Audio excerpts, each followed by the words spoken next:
Hello, everybody. Claude Bars. Look, creationists like Kent Hovind have to get their ideas from somewhere, and it looks as though the brilliant Potholer 54 channel has illustrated a few years ago another Kent, guy called Richard Kent, who's come up with some ideas that you can probably hear our own Kent Hovind repeating. Let's hear what he has to say. Humans and animals and plants were much larger before Noah's flood. Here is a dragonfly, and it's got a 50-inch wingspan. That's a fossilized dragonfly found in Italy. I can't imagine that. Can you imagine a dragonfly flying around in your sitting room? No. 50 inches across.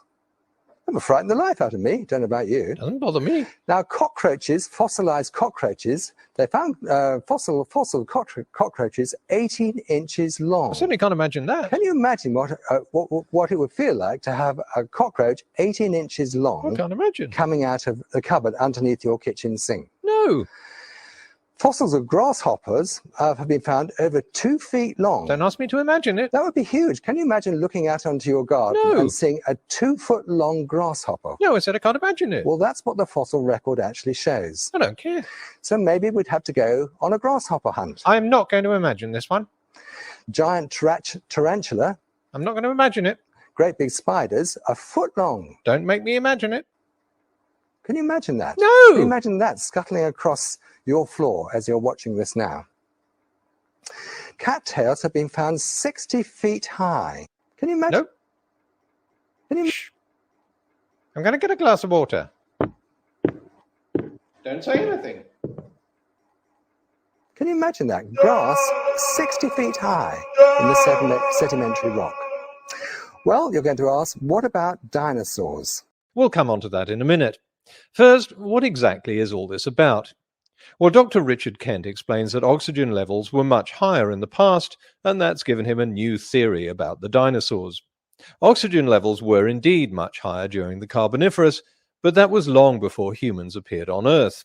Nearly all of the unimaginably large insect fossils he's showing us were found in Carboniferous sedimentary rock. Why did they grow so large? Because insects don't have lungs. They take in oxygen through their skin. This isn't very efficient and limits their body size according to the amount of oxygen in the atmosphere. But Kent has to make all this fit the Bible, a contortion that requires his new theory about the dinosaurs. I have with me tonight Anne Elk, Mrs. Anne Elk. Mrs.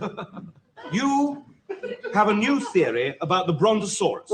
Now, here's just a drawing of an 80-foot-long Apatosaurus, also known as a Brontosaurus. And if you go to the Natural History Museum in London and look at the skeleton, you'll find that the skeleton of an Apatosaurus or a Brontosaurus has very, very small nostrils, about the same size of as a horse. Well, Chris, you may well ask me what is my theory. I am asking. Well, very simply, before the flood, dinosaurs lived in a very, very high oxygen environment. But after the flood, they were in terrible trouble because their nostrils were simply not well adapted for breathing in a low oxygen environment. Now, I don't know if you've heard about, in England, we talk about St. George and the dragon. And dragons, not much is known about them. Well, I'll tell you one thing that's known about dragons, Richard. They're not real. They're creatures from mythology. We know as much about dragons as we do unicorns, water nymphs, and flying reindeer. But come on, I want to hear your theory about the dinosaurs. Now, I want you to imagine a dinosaur living in a low oxygen environment with huge, great lungs, about the size possibly of the room you're in right now, breathing through tiny, tiny little nostrils, which were not adapted for a low oxygen environment. Well, what would happen as that poor dinosaur was breathing heavily in and out through those very narrow nostrils? Well, I'll tell you what would happen is the nostrils would catch on fire. I'm sorry, my brain must have been numbed by listening to too many creationist videos. For a moment, I thought you said that breathing heavily would cause their nostrils to catch on fire. You didn't say that, did you? And maybe that's how we get legends of fire-breathing dragons. They're simply dinosaurs which are having trouble breathing and cause their nostrils to come alight and breathe out fire. See, this bullshit sticks in even your throat. Well, of course, there's only one way to find out. Following the great success of our chickens laying eggs on the run experiment, I gave Dr. Kent free access to our nutty creationist ideas testing lab to test his theory that if you breathe in and out really quickly, your nostrils will catch fire.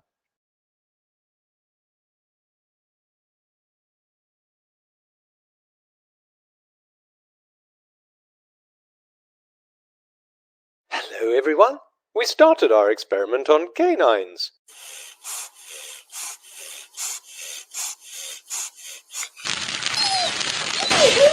As you can see, the theory definitely works on dogs.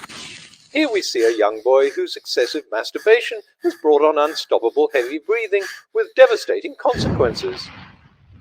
Can you imagine your pubic hair burning? That would frighten the life out of me. And it's well known that while recording Je t'aime moi non plus, Serge Gainsbourg breathed so heavily that his nostrils caught fire in the recording studio and had to be extinguished with a bottle of Pinot Meunier.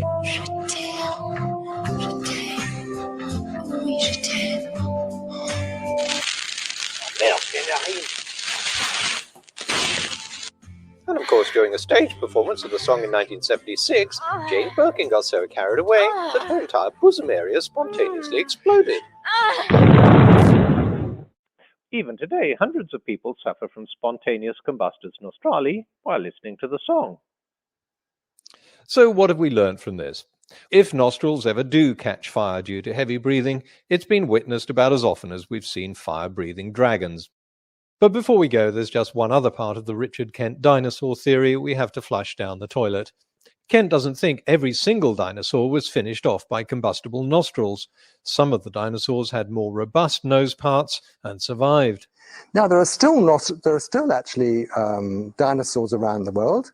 In 1959, a missionary in the Congo said that two pygmies had killed what they called a Mokele Mbembe. Okay, so if you followed Mr. Hovind, you will also have heard him talk about the Mokele Mbembe in the Congo. Of course, it is just another mythical sighting, but he claims it's real. And of course, you remember the time when Mr. Hovind interviewed a truck driver who swore he saw a pterodactyl fly across in front of his truck at one stage in the United States. So this is just more nonsense, but it's very interesting to hear what is said about the picture and how that got drawn. Let's hear about that, about the picture drawn of Mokele Mbembe.